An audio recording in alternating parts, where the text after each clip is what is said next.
In selective reinnervation of the recurrent laryngeal nerve for bilateral abductor vocal cord paralysis, which root of the phrenic nerve is used for anastomosis?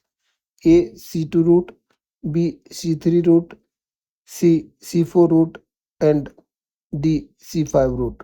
Answer of this question is C3 root.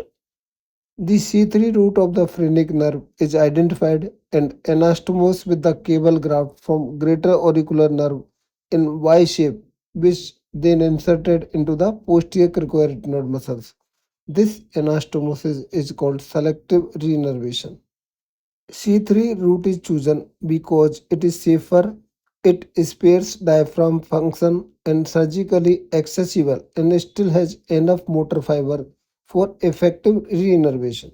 So this recurrent laryngeal nerve reinnervation is two types. One is non-selective reinnervation, second is selective reinnervation.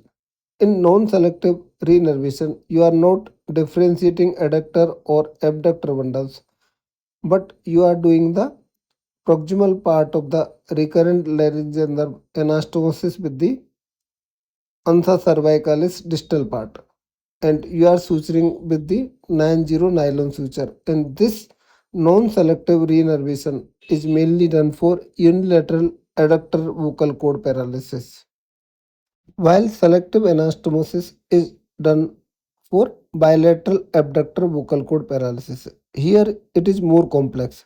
Here C3 root of phrenic nerve is anastomosed with the abductor part of the recurrent laryngeal nerve or may reaching up to the posterior cricoid nerve through the cable graft of greater auricular nerve, while the adductor bundle is adding by the ansa hypoglossal distal part with the adductor bundle of the recurrent laryngeal nerve on the both side. This anastomosis is called selective anastomosis, and this anastomosis carried out bilaterally, means both sides.